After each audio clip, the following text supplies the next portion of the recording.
चला, नमस्कार. माझं नाव निषाद निरंजन आहे आणि मी एम्स नागपूरचा एम-बी-बी-एस कोर्सचा अंतिम वर्षाचा विद्यार्थी आहे. आजचा आपला टॉपिक आहे organic chemistry, some basic principles and techniques part 3. हे जे चॅप्टर आहे ते आपला क्लास 11 केमिस्ट्री मधला 8वा युनिट आहे. आता आपण ऑब्जेक्टिव्हज बघू.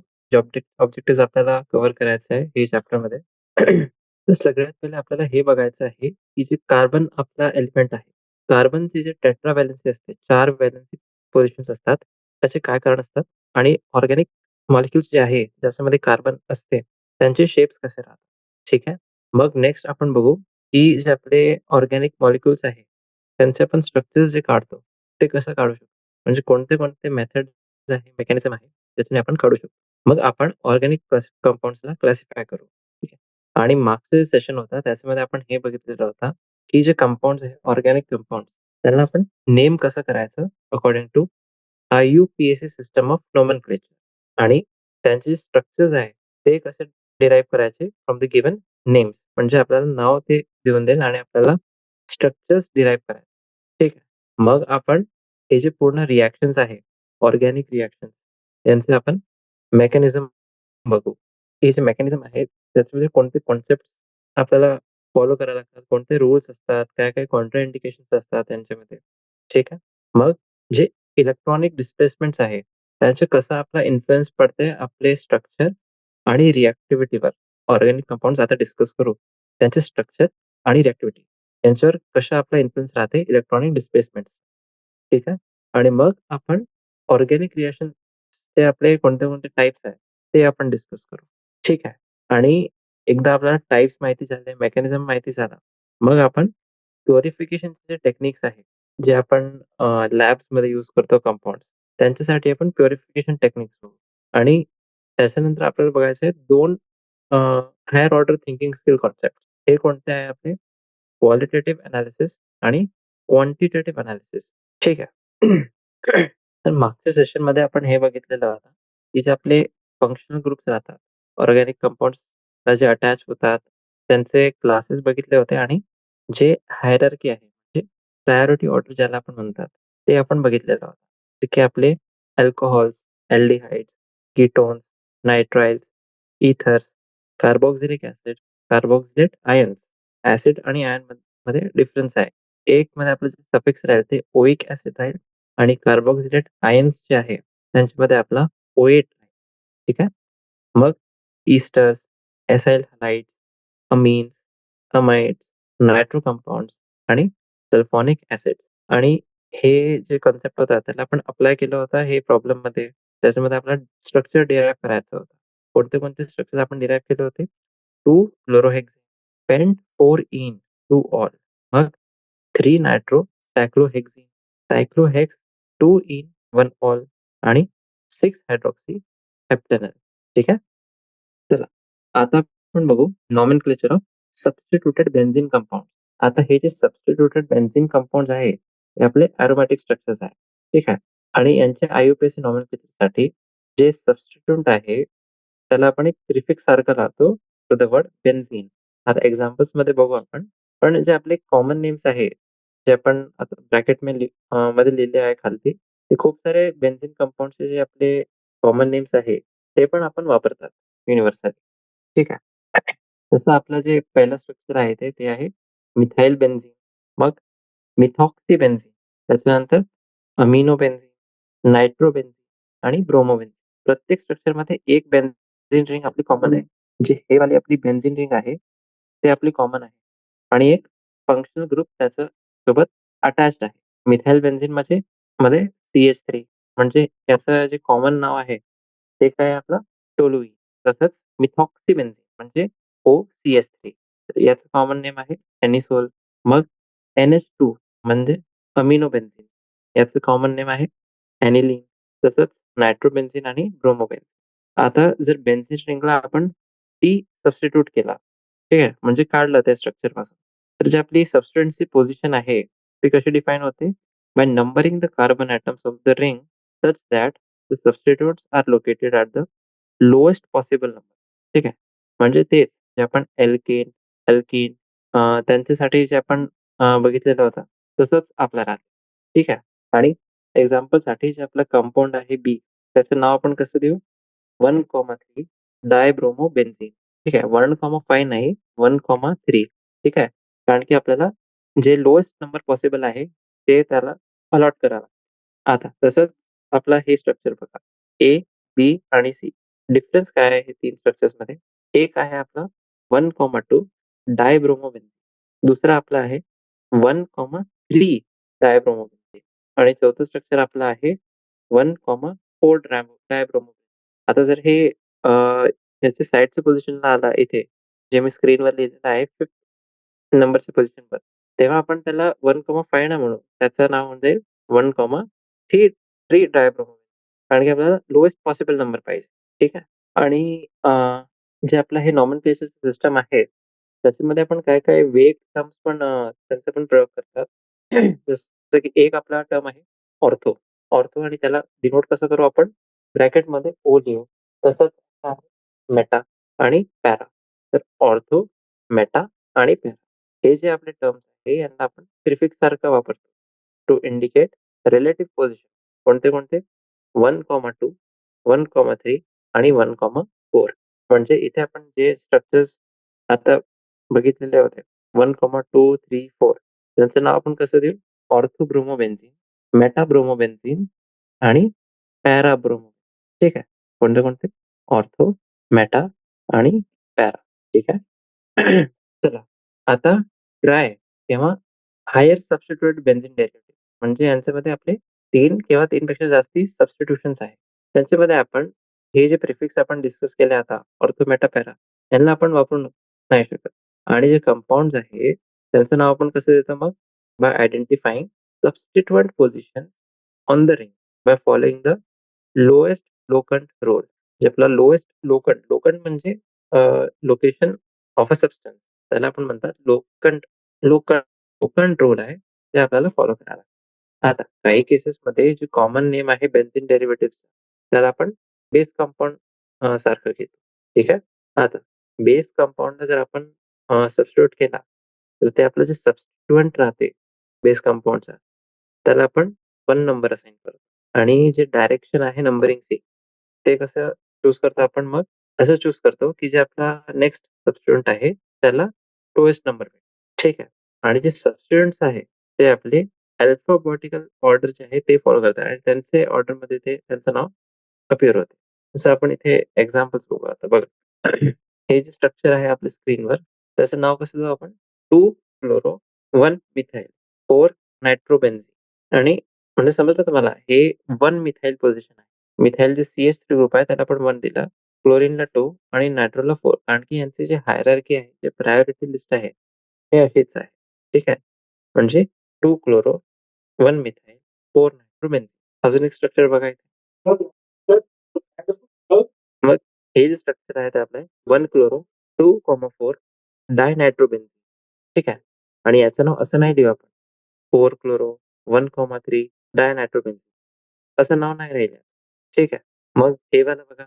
हे जे स्ट्रक्चर आहे, याचं नाव कसं देतो आपण? आता इथे मिथॉक्सी ग्रुप आहे. OCH. ठीक आहे. 1, 2, 3, 4.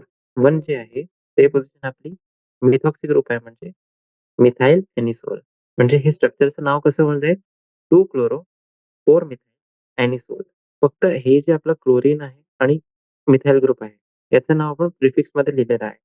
आणि बाकीचं जे कंपाउंड आहे ते आपला एनिसोल आहे. ठीक आहे.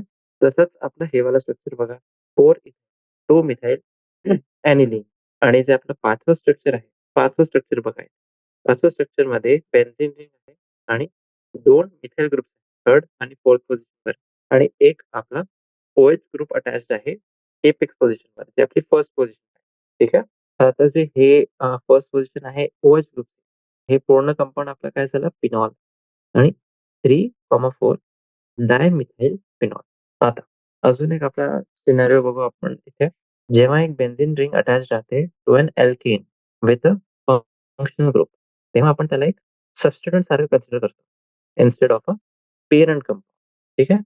म्हणजे एक अल्केन आहे आपल्याजवळ जे स्ट्रेट चेन कंपाउंड्स आहे. तर त्याला एक फंक्शनल ग्रुप अटॅच्ड आहे आणि हे जे आपली अल्केन्स आहे, ते एक बेन्झीन रिंग सोबत अटॅच्ड आहे. तेव्हा आपली benzene ring main parent chain नाही राहील. तेव्हा ते सबस्टिट्यूएंट सारखं बिहेव करेल. आणि जेव्हा बेन्झीन रिंग एक सबस्टिट्यूएंट सारखं बिहेव करते, तेव्हा त्याचं नाव काय होऊन जाते? फिनाइल. फिनाइल म्हणजे C6H5 आणि याला आपण ॲब्रिव्हिएशन पण यूज करतो याच्यासाठी, जे आपल्याला राहते कॅपिटल P, स्मॉल ठीक आहे. चला हे आपली झाली थिअरी. आता याला आपण अप्लाय करू. हे प्रॉब्लेम बघा 8.10. आता स्क्रीनवर तुम्ही बघू शकता आपल्याजवळ 4 हे सब क्वेशन. पहिला कोणता आहे आपला? ओ इथाइल ॲनिसॉल. ॲनिसॉल म्हणजे बेन्झीन रिंग आहे आणि त्याच्यासोबत मिथॉक्सी ग्रुप अटॅच आहे. एवढं समजलं. मग त्याच्यानंतर ओ इथाइल. ओ म्हणजे काय? ऑर्थो. ऑर्थोचा अर्थ काय होतो? 1,2 म्हणजे अशी आपली बेन्झीन रिंग आहे आणि येथे एक झाला OCH3 आणि जी सेकंड पोझिशन आहे, तिथे आपला राहील इथाइल ग्रुप म्हणजे C2H5 ठीक आहे. चला दुसरा बघा आता बी पार्ट. बी पार्टमध्ये आपलं आहे पॅरा नायट्रो ॲनिलीन. पॅरा म्हणजे काय? 1,4 नायट्रो ॲनिलीन. तिथे पण ॲनिलीन आहे, ॲनिसॉल नाही. ॲनिसॉल म्हणजे OCH. ॲनिलीन म्हणजे बेन्झीन आणि त्याच्यासोबत NH2 ठीक आहे. पॅरा पोझिशन आहे म्हणजे 1,4 हे आपलं असं झालं. एक आपल्यासाठी बेन्झीन रिंग येते आणि NH2 आणि NO2 ठीक आहे. तिसरा बघा आता 2,3 डायब्रोमो 1 फिनाइल पेंटेन. आता पेंटेन इथे आहे. पेंटेन म्हणजे स्टेट चेन कंपाउंड, अल्केन आहे आणि फिनाइल लिहिलेला आहे. फिनाइल आताच आपण डिस्कस केला होता, की फिनाइल जे आपलं टर्म आहे, फिनाइलचा अर्थ काय राहते, की इथे आपली बेन्झीन रिंग आहे, सबस्टिट्यूएंट आहे. 2,3 डायब्रोमो 1 फिनाइल ठीक आहे. आता डी एक्झाम्पल बघा. डी मध्ये 4 इथाइल 1 फ्लोरो 2 नायट्रोबेन्झीन. नायट्रोबेन्झीन आहे. नायट्रोबेन्झीन म्हणजे बेन्झीन आणि NO2 आणि नंबरिंग बघा आता इथे 4 इथाइल 1 फ्लोरो 2 नायट्रो म्हणजे फ्लोरीन जे आहे फर्स्ट पोझिशन, मग नायट्रो म्हणजे सेकंड आणि इथाइल ग्रुप फोर्थ पोझिशन. त्याचं स्ट्रक्चर कसं होईल बघा. एक आपली झाली आहे बेन्झीन रिंग, मग फर्स्ट पोझिशनवर फ्लोरीन, सेकंड पोझिशन NO2 आणि जे फोर्थ पोझिशन आहे तिथे C2H5 ठीक आहे. चला तर हे होते आपलं पूर्ण IUPAC नॉमेनक्लेचर. पण स्टेट चेन कंपाउंड्स बघितले, मग सायक्लिक कंपाउंड्स बघितले, मग दोघांचं कॉम्बिनेशन ठीक आहे. ऑर्थो, मेटा, पॅरा यांचं कसं कॉन्सेप्ट राहते आणि कसं आपण अप्लाय करतो ते पण आपण बघितले. आता नेक्स्ट आपलं जे कन्सेप्ट आहे ते खूपच महत्त्वपूर्ण आपलं, यांच्यामध्ये खूप महत्त्वपूर्ण पॉइंट्स आणि ते आपल्याला परीक्षेमध्ये पण विचारतात. मुख्यतः जे JEE वाले प्रश्न असतात, त्याच्यामध्ये तुम्हाला हे माहिती पाहिजे. जे आयसोमेरिझमचा कॉन्सेप्ट आहे. आयसोमर्स माहिती आहे तुम्हाला? आयसोमर्स आणि आयसोटोप, आयसोबार्स इथे आयसोमेरिझम. तर आयसोमेरिझम म्हणजे काय? The phenomenon of existence of 2 or more compounds possessing the same molecular formula but different properties is known as isomerism. म्हणजे 2 किंवा 2 पेक्षा जास्ती कंपाउंड्स आहे. त्यांचा मॉलिक्युलर फॉर्म्युला सेम आहे. पण त्यांचे जे प्रॉपर्टीज आहे ते डिफरंट. आणि असे जे कंपाउंड्स आहे, जितके पण कंपाउंड असतात 2, 3, 4, 5 यांना आपण काय म्हणतात? आयसोमर्स. आणि जे टाइप्स ऑफ आयसोमेरिझम आहे ते आपण बघू. हे फ्लो चार्ट बघा. ठीक आहे. एक आपलं ब्रॉड हेडिंग आहे आयसोमेरिझम. त्याच्यामध्ये मुख्यतः 2 प्रकारचे आयसोमेरिझम असतात. एक आपलं आहे स्ट्रक्चरल आयसोमेरिझम आणि दुसरं आहे स्टिरिओ आयसोमेरिझम. ठीक आहे. स्ट्रक्चरल आणि स्टेरिओ. स्ट्रक्चरल आयसोमेरिझम जे आहे ते आपलं 2 डिमेन्शन्स मध्ये असते आणि जे स्टिरिओ आयसोमेरिझम आहे 3 डिमेन्शन मध्ये. ठीक आहे. स्ट्रक्चरल आयसोमेरिझम बघा. आता याच्यामध्ये फर्दर आपण याला सब क्लासिफाय केलं आहे इंटू 4 ग्रुप. हे 4 ग्रुप कोणते आहे आपले? Chain isomerism, position isomerism, functional group isomerism आणि मेटामेरिझम. ठीक आहे. कोणते? चेन, पोझिशन, फंक्शनल ग्रुप आणि मेटामेरिझम. तसंच स्टिरिओ आयसोमेरिझम जे आहे, त्याला पण आपण सब क्लासिफाय केलं आहे इंटू जिओमेट्रिकल आयसोमेरिझम आणि ऑप्टिकल आयसोमेरिझम. आता जे आपला हे साथी इनिशिएटिव्ह आहे विथ IIT कानपूर आणि मिनिस्ट्री ऑफ एज्युकेशन. हे तुम्हाला स्टँडर्डाइज्ड जे नोट्स आहे, स्टडी मटेरियल ते तुम्हाला प्रोव्हाईड करतात. त्याच्यामध्ये हे खूप चांगल्याने एक्सप्लेन केलेलं आहे. तर तुम्ही त्याच्यामध्ये पण बघू शकता. त्याचं डिटेलमध्ये एक्सप्लेनेशन आहे आणि एक्झाम्पल्स पण आहे त्याच्यामध्ये. स्पेशली आपले जे स्टिरिओ आयसोमेरिझम आहे, जिओमेट्रिकल आयसोमेरिझम आणि ऑप्टिकल आयसोमेरिझम त्यांचे. ठीक आहे. चला सगळ्यात पहिले आपण हे बघू स्ट्रक्चरल आयसोमरिझम काय असतं? आता स्ट्रक्चरल आयसोमरिझम म्हणजे काय? Compounds having same molecular formula but different structures. ठीक आहे. मॉलिक्युलर फॉर्म्युला सेम आहे, पण स्ट्रक्चर्स वेगळे. म्हणजे manners in which the atoms are linked. आणि काही आपण टिपिकल एक्झाम्पल्स बघू यांचे. एक आपला राहते चेन आयसोमर. चेन आयसोमरिझमचं डेफिनिशन बघा. When two or more compounds having similar molecular formula, हे प्रिरिक्विजिट आहे आपलं. Similar molecular formula, different carbon skeleton. जे आपलं कार्बन स्केलेटन आहे म्हणजे जसं तुम्ही बघा आता एक्झाम्पल्स मध्ये सांगतो मी तुम्हाला. याला आपण चेन आयसोमर्स म्हणतात आणि हे जे पूर्ण फेनॉमिनन आहे त्याला आपण चेन आयसोमेरिझम म्हणतो. इझम म्हणजे फिनॉमिनन आणि अर्स तिथे पण अर्स असतात ते आपलं नाउन सारखं बिहेव करतात. आता एक्झाम्पल साठी बघा C5H12. ठीक आहे. C5H12 मध्ये आपले 3 कंपाउंड्स आहेत. कोणते कोणते? एक आहे आपला पेंटेन. पेंटेन म्हणजे म्हणजे पेंटेन म्हणजे CH3, CH2, CH2, CH2, CH3. 5 carbon state. मग दुसरं आपलं असते आयसोपेंटेन. आयसोपेंटेन म्हणजे काय? एक CH ग्रुप आहे. हे बघा, हे आपलं झालं कार्बन CH2, CH3. 3 व्हॅलेन्सी आहे ते आता. एक झाला आपला हायड्रोजन आणि बाकीचे 2 आहेत ते आपले CH3 आणि CH. ठीक आहे. म्हणजे CH3 2 times CH, CH2, CH. हे आपलं झालं आयसोपेंटेन. आणि तसंच आहे आपलं निओपेंटेन. निओपेंटेन म्हणजे काय? एक कार्बन ॲटम आहे आणि त्याचे 4 व्हॅलेन्सी असतात. जे आपले ऑल द 4 व्हॅलेन्सी आहेत ते मिथाइल ग्रुपनी ते अटॅच्ड आहे. म्हणजे हे काय झालं 2,2 डायमिथाइल प्रोपेन. समजलं?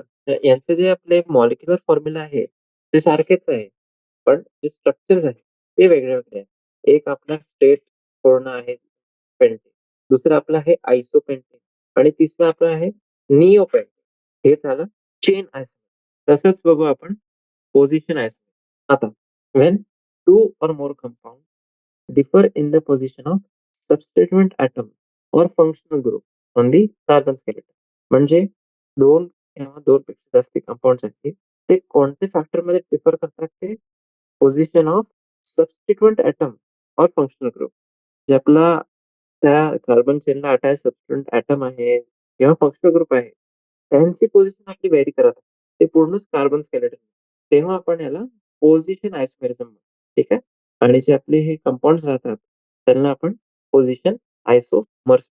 आता एक्झाम्पलसाठी बघा, जे आपला मॉलिक्युलर फॉर्म्युला आहे C3H8O हे आपला 2 अल्कोहॉल्सला रिप्रेझेंट करते. कोणते कोणते अल्कोहॉल्स? CH3, CH2, CH2OH म्हणजे प्रोपेन 1 ऑल. आणि दुसरं आपलं आहे जे तिथे आपला आयसो सारखं प्रोपेन 2 ऑल म्हणजे CH3, CH. आणि जे 2 व्हॅलेन्सी आहे कार्बनचे, एक आहे आपला OH ग्रुप आणि एक CH. ठीक आहे. तर हे झालं आपलं पोझिशन आयसोमेरिझम. तिसऱ्या प्रकारचं जे आयसोमेरिझम आहे ते कोणतं आहे? Functional group isomerism. कोणतं? Functional group isomerism. जेव्हा 2 किंवा जास्ती कंपाउंड त्यांचा मॉलिक्युलर फॉर्म्युला सेम आहे, पण फंक्शनल ग्रुप जे आहेत ते वेगळे-वेगळे आहेत. त्यांना आपण फंक्शनल आयसोमर्स म्हणतात. आणि हे जे आपलं पूर्ण फेनॉमेनॉन आहे याला आपण फंक्शनल ग्रुप आयसोमेरिझम म्हणतो. म्हणजे एक्झाम्पल जे आपला एक फॉर्म्युला आहे मॉलिक्युलर फॉर्म्युला C3H6O हे आपलं रिप्रेझेंट करते एक अल्डिहाइड आणि एक कीटोनला.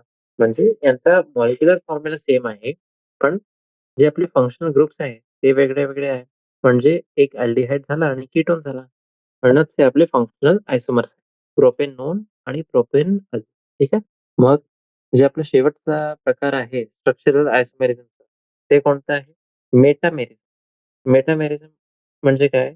It arises due to different alkyl things on either side of the functional group in the molecule. म्हणजे एक आपलं मॉलिक्यूल आहे त्याच्यामध्ये एक फंक्शनल ग्रुप आहे. ठीक आहे. आता हे फंक्शनल ग्रुपमध्ये दोघही साइडला वेगळे-वेगळे अल्काइल चेन्स आहेत. म्हणजे एक्झाम्पलसाठी बघू शकता तुम्ही C4H10O याच्यामध्ये एक मिथॉक्सी प्रोपेन राहते आणि दुसरा इथॉक्सी इथेन. दोघे असू शकतात. हे जे 2 आपले कंपाउंड आहेत मिथॉक्सी प्रोपेन आणि इथॉक्सी इथेन हे आपले मेटामर्स. ठीक आहे. तसंच आपलं बघा स्टिरिओ आयसोमेरिझम. आता मी काय सांगितलेलं होतं, की स्टिरिओ आयसोमेरिझम आहे ते आपल्या 3 डिमेन्शनमध्ये असते. म्हणजे डेफिनेशन बघा, डेफिनेशन तुम्हाला जास्त चांगल्याने समजेल. The compounds that have the same constitution and sequence of covalent bond, but differ in relative position of their atom or group in space are called stereoisomers. म्हणजे जितके आपले कोव्हॅलंट बॉन्ड्स आहेत त्यांचं कॉन्स्टिट्यूशन आणि सिक्वेन्स सेम आहे. पण जे त्यांची रिलेटिव्ह पोझिशन आहे त्यांचे ॲटम्सची त्याच्यामध्ये ते डिफर करतात. ॲटम्सची पोझिशन असो किंवा ग्रुप्सची पोझिशन त्यांच्यामध्ये हे डिफर करतात. आणि एक जे सगळ्यात महत्त्वपूर्ण इथे टर्म आहे कोणतं आहे? In space. ठीक आहे. In space. इन स्पेस म्हणजे 3 डिमेन्शन. हेच जे आयसोमेरिझम आहे त्याला आपण स्टिरिओ आयसोमेरिझम म्हणतो. आणि जे स्टिरिओ आयसोमेरिझम आहे ते आपलं 2 सब क्लासमध्ये आपण डिव्हाईड करू शकतो. जिओमेट्रिकल आणि ऑप्टिकल. जिओमेट्रिकल आयसोमेरिझम आणि ऑप्टिकल स्टिरिओ आयसोमेरिझम. ठीक आहे.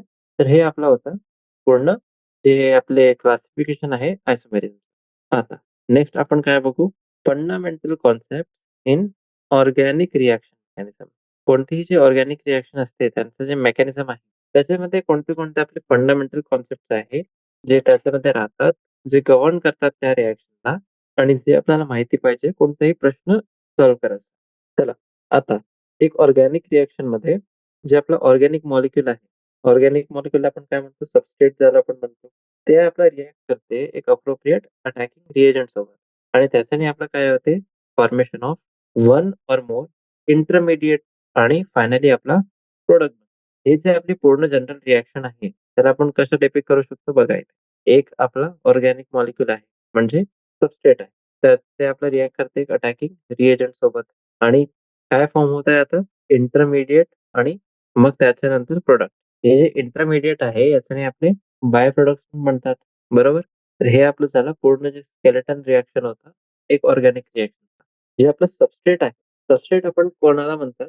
सबस्ट्रेट आपला ते रिएक्टंट आहे, जे कार्बन सप्लाय करते टू द न्यू बॉन्ड आणि जे आपलं आहे, ते दुसऱ्या रिएक्टंटला आपण म्हणतो रिएजंट. जर दोघंही म्हणजे दोघंही जे आपले रिएक्टंट्स आहेत, ते नवीन बॉन्डला कार्बन सप्लाय करतात, तेव्हा जे आपली हे पूर्ण चॉईस आहे, हे जे आपली पूर्ण चॉईस आहे, ते आपली आर्बिट्ररी होऊन जाते आणि त्या केसमध्ये ते मॉलिक्यूल ज्याच्यावर आपलं अटेन्शन फोकस्ड आहे, त्याला आपण सबस्ट्रेट म्हणतो.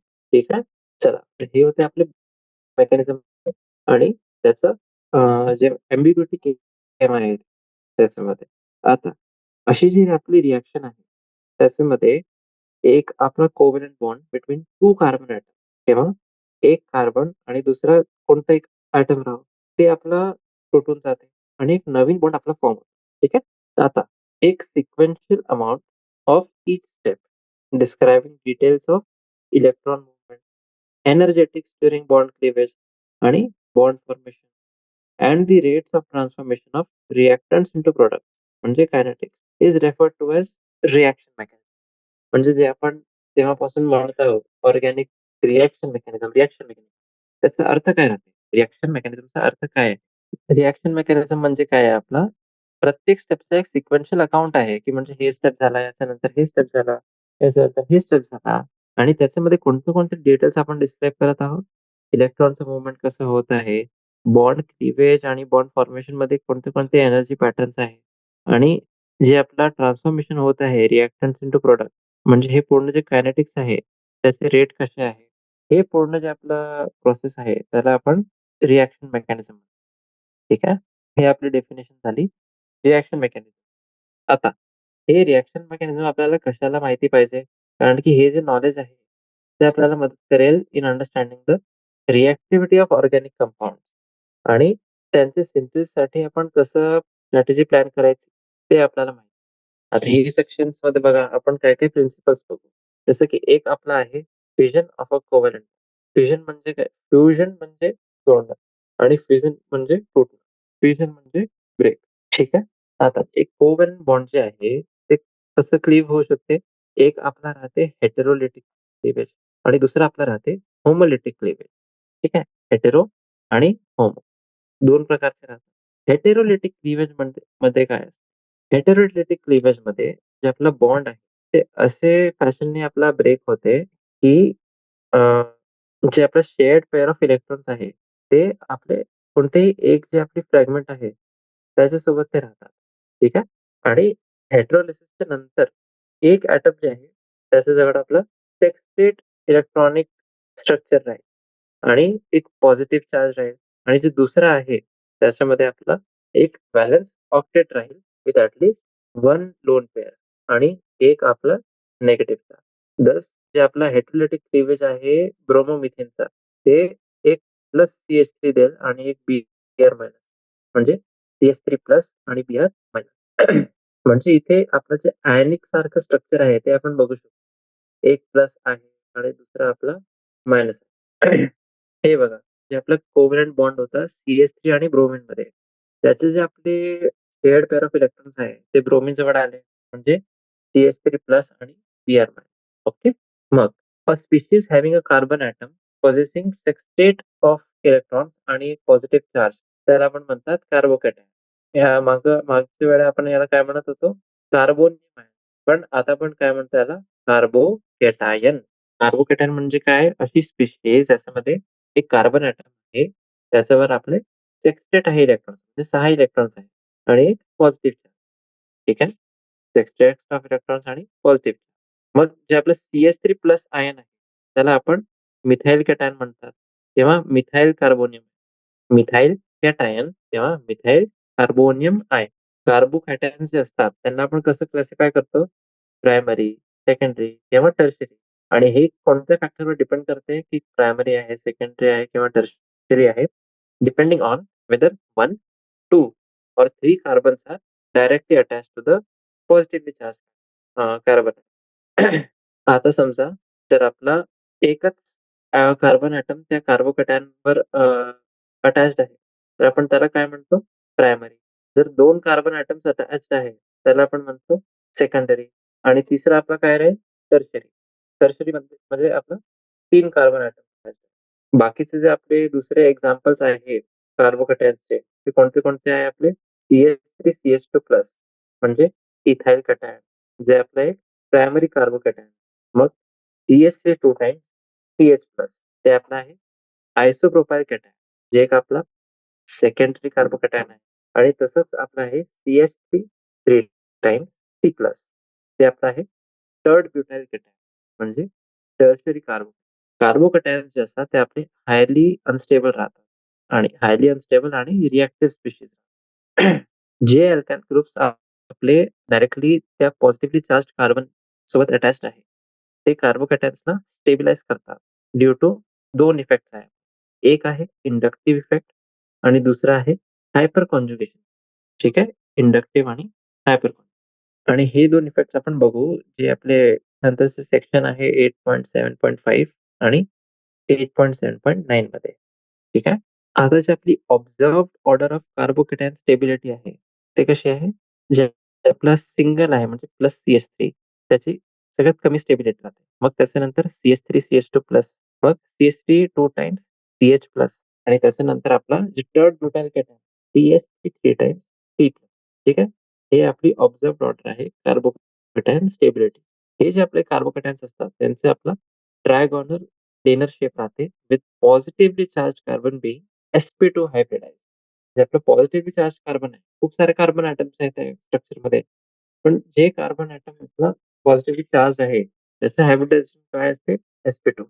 आणि म्हणून जे शेप आहे प्लस CH3चा, ते आपला असं म्हणू शकतो आपण की ते डिराइव्हड आहे from overlap of 3 equivalent CsP2 hybridised orbital आणि 1s ऑर्बिटल आपला प्रत्येक जे 3 हायड्रोजन ॲटम्स आहेत, त्यांचा एक 1s जे ऑर्बिटल आहे, ते एक आहे त्याच्यामध्ये पूर्ण स्ट्रक्चरमध्ये. आणि प्रत्येक बॉन्डला आपण कसं रिप्रेझेंट करू शकतो? कार्बन ब्रॅकेटमध्ये sp2 bond covalent bond hydrogen आणि ब्रॅकेटमध्ये 1s आणि हे जे आपलं बॉन्ड आहे ते सिग्मा बॉन्ड आहे. ठीक आहे? कारण की सिंगल बॉन्ड आहे. बरोबर. बाकीचे जे आपली कार्बन ऑर्बिटल आहे, ते आपलं परपेंडिक्युलर राहतात टू द मॉलिक्युलर पेअर आणि त्यांच्यामध्ये काही कोणतेही आपले इलेक्ट्रॉन्स नसतात. हे बघा, इथे आपण बघू शकतो जे मिथाइल कार्बोकॅटायन CH3 प्लस त्याचं जे हेटेरोलिटिक क्लीव्हेज आहे, हे हेटेरोलिटिक क्लीव्हेज आपल्याला एक अशी स्पेशीज देते ज्याच्यामध्ये कार्बन जे आहे ते कार्बनला शेअर्ड पेअर ऑफ इलेक्ट्रॉन्स भेटतात.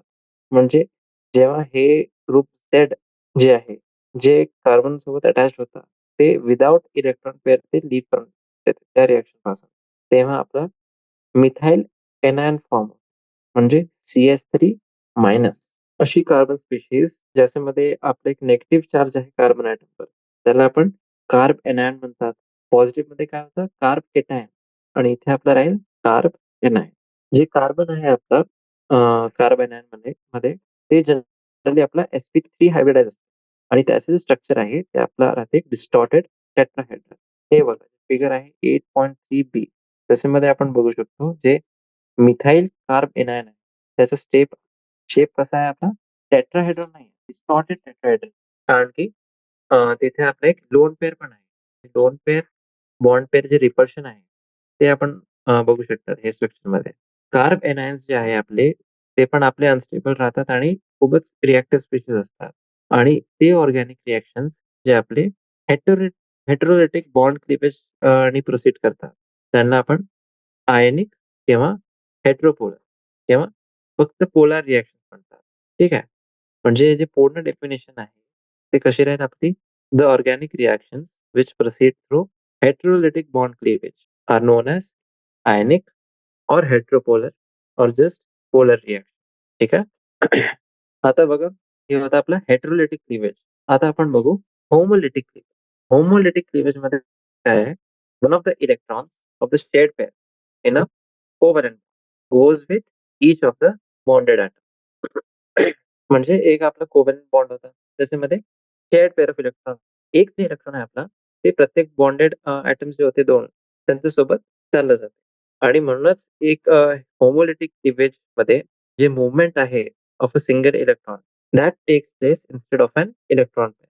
म्हणजे एक इलेक्ट्रॉन पेअर नाही, फक्त एकच इलेक्ट्रॉनचं मूव्हमेंट होत आहे.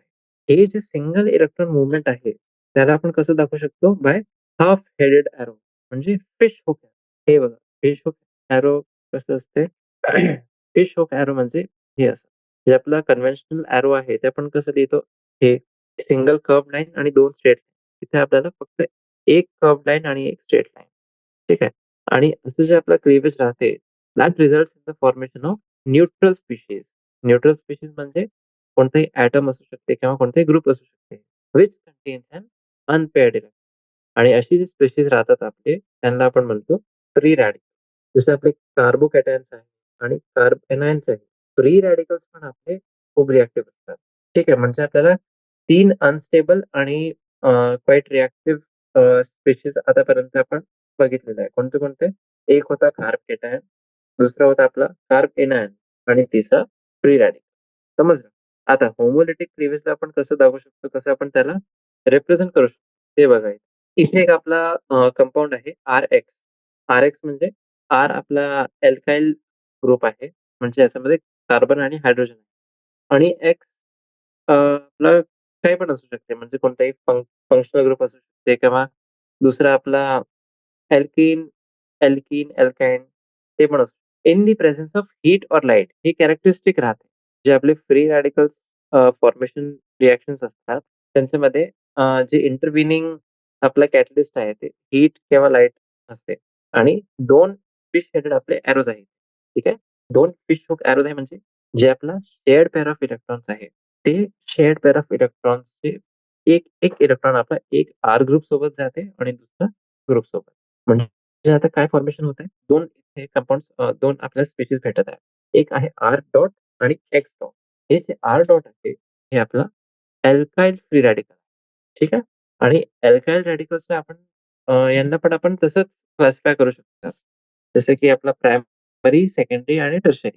प्रायमरी म्हणजे त्याच्यासोबत एकच कार्बन ॲटम अटॅच्ड आहे. सेकंडरी म्हणजे 2 कार्बन ॲटम्स अटॅच्ड आहे. आणि टर्शियरी म्हणजे 3 कार्बन ॲटम्स अटॅच्ड आहे. ते फ्री रॅडिकल्स. आणि अल्काइल रॅडिकल्सची स्टेबिलिटी आहे. त्याचं ऑर्डर कसं आहे? Alkyl radical stability increases as we proceed from primary to tertiary. म्हणजे टर्शियरी सगळ्यात जास्ती आपला स्टेबल आहे कंपेअर्ड टू प्रायमरी. याचं जे आपलं कारण आहे, ते मी तुम्हाला नंतर सांगेन. ठीक आहे. जे आपला लेटर पार्ट ऑफ चॅप्टर आहे, त्याच्यामध्ये आपण बघू जे मूव्हमेंट आहे इलेक्ट्रॉनचा इन ऑल द डिरेक्शन. तेच कारण आहे, की जे आपलं टर्ड ब्युटाइल रॅडिकल आहे, ते सगळ्यात जास्ती आपला स्टेबल राहतं. ठीक आहे. आता ते ऑर्गॅनिक रिएक्शन जे होमोलिटिक फिजनने आपले प्रोसीड करतात, त्यांना आपण काय म्हणतो? फ्री रॅडिकल किंवा होमोपोलर किंवा नॉन पोलर. कोणते कोणते नाव आहे यांचे? Homolytic fission, free radical reaction किंवा होमोपोलर रिएक्शन किंवा नॉन पोलर रिएक्शन. ठीक आहे. हे होते आपले दोन प्रकारचे रिएक्शन, हेटेरोलिटिक आणि होमोलिटिक. ठीक आहे. चला, आता आपण बघू सबस्ट्रेट आणि रिएजंट. हे जे टर्म्स आहे आपले सबस्ट्रेट, रिएजंट, यांचं काय अर्थ? सबस्ट्रेटची डेफिनेशन आपण ऑलरेडी बघितलेली आहे. काय होती ते? चॅट बॉक्समध्ये तुम्ही टाइप करू शकता. काय होती सबस्ट्रेटची डेफिनेशन सांगा मला? Right, right. सबस्ट्रेट म्हणजे ते रिएक्टंट जे आपला जे नवीन कोव्हॅलेंट बॉन्ड फॉर्म होत आहे, त्याला ते इलेक्ट्रॉन्स प्रोव्हाईड करत आहे. ठीक आहे. ते आपलं आहे सबस्ट्रेट. आता ऑर्गॅनिक कंपाउंड्सचे जे आपले रिएक्शन्स असतात, त्यांच्यामध्ये आपला जनरली आयन्स फॉर्म नाही होतात. ठीक आहे. आणि जे मॉलिक्युल्स आहे, ते आपले ॲज सच आपले ते रिएक्शनमध्ये पार्टिसिपेट करतात. आणि हे आपल्यासाठी खूप कन्व्हिनियंट आहे, की आपण एक रिएजंटला सबस्ट्रेट म्हणू आणि जे दुसरं आहे त्याला आपण रिएजंट म्हणू. आणि इन जनरल एक मॉलिक्यूल ज्याचा कार्बन आपला इन्व्हॉल्व्ड आहे नवीन बॉन्ड फॉर्मेशनमध्ये, त्याला आपण सबस्ट्रेट म्हणतो, हे माहिती आहे आपल्याला. आणि जे दुसरा आहे आपला सबस्टन्स, त्याला आपण रिएजंट म्हणू. ठीक आहे. आणि जेव्हा आपला हे कार्बन-कार्बन बॉन्ड फॉर्म होत आहे, तेव्हा जे आपल्याजवळ चॉईस आहे, की आपण हे रिएक्टन्सला सबस्ट्रेट म्हणू शकतो किंवा रिएजंट पण म्हणू शकतो. ते आर्बिट्ररी राहते. म्हणजे ते आपल्यावर आहे. आणि ते कोणत्या फॅक्टरवर डिपेंड करते, ते आपला त्या मॉलिक्युलवर डिपेंड करते, जे अंडर ऑब्झर्वेशन म्हणजे ज्याला आपण इन्व्हेस्टिगेट किंवा ऑब्झर्व्ह करत आहोत. एक्झाम्पलसाठी बघा, CH2 double bond CH2 alkyne आहे. ठीक आहे. ते रिएक्ट करत आहे ब्रोमीन सोबत म्हणजे Br2. आणि आता एक प्रॉडक्ट आपल्याला काय भेटत आहे? CH2Br bond CH2Br. इथे जे सबस्ट्रेट आहे, ते कोणतं आहे? CH2 double bond CH2. कारण की जे आपला दुसरा रिएक्टंट आहे ब्रोमीन, ब्रोमीनमध्ये काहीच कार्बन नाही आहे. ठीक आहे. तर जे आपला नवीन बॉन्ड फॉर्म होत आहे, त्याला कार्बन कोण सप्लाय करेल? CH2 double bond CH2. म्हणूनच हे जे स्पेशीज आहे आपली ती सबस्ट्रेट आहे आणि ब्रोमीन जे आहे ते आपलं रिएजंट. कळलं? दुसरं बघा, बेन्झीन रिंग आहे. बेन्झीन रिएक्ट करते CH3Cl सोबत आणि आपल्याला काय भेटत आहे? टोलुईन प्लस HCl. टोलुईन म्हणजे मिथाइल बेन्झीन प्लस HCl. आता इथे दोघेही जे आपले रिएक्टंट्स आहेत, त्यांच्या जवळ आपले कार्बन ॲटम्स आहेत. बेन्झीन रिंगमध्ये पण आहे आणि CH3Cl मध्ये पण आहे. तर आता इथे आपण सबस्ट्रेट जे आहे, ते कोणाला आपण टर्म करू सबस्ट्रेट? इथे आपला टर्म करू आपण बेन्झीन रिंग. का बरं? कारण की CH3Cl मध्ये क्लोरीन ग्रुप आहे आणि ते क्लोरीन ग्रुप जे आहे, ते आपल्या प्रॉडक्टमध्ये येत आहे HCl. आणि बेन्झीनमध्ये फक्त कार्बन आहे आणि हायड्रोजन आहे. तर त्याला आपण रिएजंट नाही नाही म्हणू शकतो, कारण की ते काही डिफरन्स नाही टाकत आहे ना त्या रिएक्शनवर. म्हणूनच जे CH3Cl आहे, ते आपला रिएजंट आहे इथे आणि सबस्ट्रेट आपला राहील बेन्झीन. ठीक आहे. चला, हे होतं आपला बेसिक कन्सेप्ट, सबस्ट्रेट आणि रिएजंट. आता आपण स्पेसिफिकली बघू जे आपलं साइन आहे, साइन पासून आपण कसं सांगू शकतो किंवा लोन पेअर, बॉन्ड पेअर त्यासाठी आपण कसं सांगू शकतो, की कोणता आपला सबस्ट्रेट आहे आणि कोणता रिएक्टंट. त्याच्यासाठी आपल्याजवळ 2 टर्म्स आहेत. एक आहे न्यूक्लिओफाइल आणि इलेक्ट्रोफाइल. बघा इथे फाइल जे आहे टर्म PHILE, फाइल म्हणजे लव्हिंग. ठीक आहे. न्यूक्लिओफाइल आणि इलेक्ट्रोफाइल. न्यूक्लिओफाइल म्हणजे न्यूक्लियस लव्हिंग. न्यूक्लियसमध्ये कोणता आपला चार्ज असते? Positive charge. म्हणजे पॉझिटिव्हली चार्ज लव्हिंग. एक झाला आपला न्यूक्लिओफाइल आणि दुसरा आपला राहील इलेक्ट्रोफाइल. न्यूक्लियस लव्हिंग आणि इलेक्ट्रॉन लव्हिंग. आपल्याला हे माहिती आहे, की अपोझिट्स अट्रॅक्ट. म्हणजे न्यूक्लिओफाइल म्हणजे ते न्यूक्लियस लव्हिंग आहे. म्हणजे त्याचा चार्ज कसं राहील आपला? निगेटिव्ह चार्ज राहील. तसंच आपला आहे इलेक्ट्रोफाइल. इलेक्ट्रोफाइल म्हणजे काय? इलेक्ट्रॉन लव्हिंग म्हणजे निगेटिव्ह लव्हिंग. म्हणजे ते स्पेसिसचा आपला चार्ज काय राहील? Positive charge. ठीक आहे. आणि हे जे दोघंही आपले न्यूक्लिओफाइल आणि इलेक्ट्रोफाइल आहे, ते आपले असे रिएजंट्स आहेत, जे आपले सबस्ट्रेटचे रिएक्टिव्ह साइट जे आहे त्याला अटॅक करतात. ठीक आहे. हे आपली रिएक्टिव्ह साइट काही पण असू शकते. आपला कोणत्याही मॉलिक्युल्सचा इलेक्ट्रॉन डेफिशियंट पोर्शन असू शकते. म्हणजे ते आपले एक पॉझिटिव्ह रिएक्टिव्ह साइट झाले. एक्झाम्पलसाठी एक एटम आहे, त्याच्यामध्ये आपला इन्कम्प्लीट इलेक्ट्रॉन शेल आहे. तेव्हा जे कोणत्याही मॉलिक्युलचं डायपोल असते, त्याचा पॉझिटिव्ह आहे. बरोबर? आता जर आपली अटॅकिंग स्पेशीज इलेक्ट्रॉन रिच आहे, तेव्हा ते हे साइट्सला अटॅक करते. जर अटॅकिंग स्पेशीज आपली इलेक्ट्रॉन डेफिशियंट झाली, तेव्हा जे रिएक्टिव्ह साईट आहे त्याच्यासाठी ते part of the substrate molecule आहे जे आपला इलेक्ट्रॉन्स सप्लाय करू शकते. म्हणजे पाय इलेक्ट्रॉन्स इन अ डबल ठीक आहे. आता अजून स्पेसिफिक बघू आपण डेफिनेशन. एक रिएजंट जे आपला एक इलेक्ट्रॉन पेअरला रिएक्टिव्ह साइटवर आणून देते. त्याला आपण काय म्हणतो न्यूक्लिओफाइल. म्हणजे आणि याचं नोटेशन बघा NU डॉट डॉट. हे डॉट डॉट म्हणजे काय आहे? हे आपलं डिनोट करते लोन पेअर ऑफ इलेक्ट्रॉन. ठीक आहे. That is nucleus seeking. आणि ते जे आपले रिएक्शन आहे त्याला आपण न्यूक्लिओफिलिक रिएक्शन म्हणतो. आता a reagent that takes away an electron pair from reactive side त्याला आपण काय म्हणतो इलेक्ट्रोफाइल. आणि याचं नोटेशन बघा ब्रॅकेटमध्ये ई आणि प्लस साइन आहे. ठीक आहे. म्हणजे हे इलेक्ट्रॉन सीकिंग आहे आणि हे जे आपले रिएक्शन आहे त्याला आपण इलेक्ट्रोफिलिक रिएक्शन. बरोबर. आता एक पोलार ऑर्गॅनिक रिएक्शन मध्ये जे एक आपला न्यूक्लिओफाइल आहे ते इलेक्ट्रोफिलिक सेंटर जे आहे सबस्ट्रेटचा त्याला अटॅक करते. आणि हे इलेक्ट्रोफिलिक सेंटर काय आहे सबस्ट्रेटचा ते आपला स्पेसिफिक ऍटम किंवा पार्ट ऑफ द सबस्ट्रेट आहे जे इलेक्ट्रॉन डेफिशियंट आहे. तसंच जे आपले इलेक्ट्रोफाइल्स आहे ते आपले न्यूक्लिओफिलिक सेंटरला अटॅक करतात.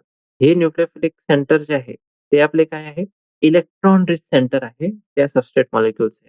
म्हणजे आपण हे बघू शकतो की जे इलेक्ट्रोफाइल्स आहे ते काय रिसीव्ह करतात electron pair from the substrate when the two undergo bonding interact. ठीक आहे. आणि जे आपल्याला movement of an electron pair जर आपल्याला दाखवायचं आहे from the nucleophile to the electrophile त्याच्यासाठी आपण एक कर्व्ड एरो नोटेशनचा प्रयोग करतो. बरोबर. आणि न्यूक्लिओफाइलचे काय काय आपण एक्झाम्पल्स बघू. ते आपले आहे negatively charge ion with loan pair of electrons. जसे की आपले झाले हायड्रॉक्साइड सायनाइड आणि कार्बन. हायड्रॉक्साइड आयन म्हणजे OH मायनस.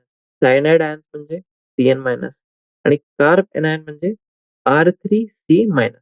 जे आपले न्यूट्रल मॉलिक्युल्स आहे जसे की आपला H2O झालं R3N R2NH ते पण आपले न्यूक्लिओफाइल्स सारखं ऍक्ट करू शकतात due to the presence of lone pair of electron. आणि इलेक्ट्रोफाइल्सचे एक्झाम्पल्स बघा त्याच्यामध्ये काय काय येईल कार्बोकॅटायन्स म्हणजे CH3 प्लस आणि न्यूट्रल मॉलिक्युल्स ज्यांच्याजवळ आपले फंक्शनल ग्रुप्स आहेत जसे की आपला कार्बोनिल ग्रुप झाला C डबल बॉन्ड O किंवा अल्काइल हॅलाइड्स म्हणजे R3CX जिथे X आपला एक हॅलोजन ॲटम आहे. जे कार्बन ॲटम आहे कार्बोकॅटायन्स मध्ये त्याच्याजवळ आपला एक सेक्स्टेट कॉन्फिगरेशन असते. म्हणूनच ते आपला इलेक्ट्रॉन डेफिशियंट आहे आणि ते एक पेअर ऑफ इलेक्ट्रॉन्स रिसीव्ह करू शकते from the nucleophiles. Neutral molecules जे आहे जसे आपलं एक अल्काइल हॅलाइड झालं due to the polarity of carbon and X bond म्हणजे ते हॅलोजन जे आपला बॉन्ड आहे कार्बन आणि हॅलोजनच्या मध्ये त्याच्यामुळे एक पार्शियल पॉझिटिव्ह चार्ज आपलं जनरेट होते ऑन द कार्बन ॲटम आणि म्हणूनच ते कार्बन ॲटम आहे ते आपलं एक इलेक्ट्रोफिलिक सेंटर बनून जाते ज्याच्यावर आपला न्यूक्लिओफाइल अटॅक करू शकतो. ठीक आहे. हे होतं आपलं न्यूक्लिओफाइल आणि इलेक्ट्रोफाइलचं कन्सेप्ट. आणि आजच्या सेशनमध्ये आपण बेसिक जे रिएक्शन मेकॅनिझम आहे ते बघितले.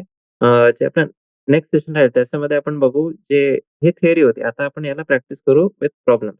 ठीक आहे. जे आपले थिअरी आणि प्रॅक्टिकल जे प्रॉब्लेम्स आहे आणि जेईचे जे प्रश्न आहे ते आपण सॉल्व्ह करू. आणि मग आपण बघू इलेक्ट्रॉन मूव्हमेंट कसे असतात, इंडक्टिव्ह इफेक्ट काय आहे, इलेक्ट्रॉन डिस्प्लेसमेंटचे इफेक्ट काय आहे ते सगळं आपण बघू. ठीक आहे. चला थँक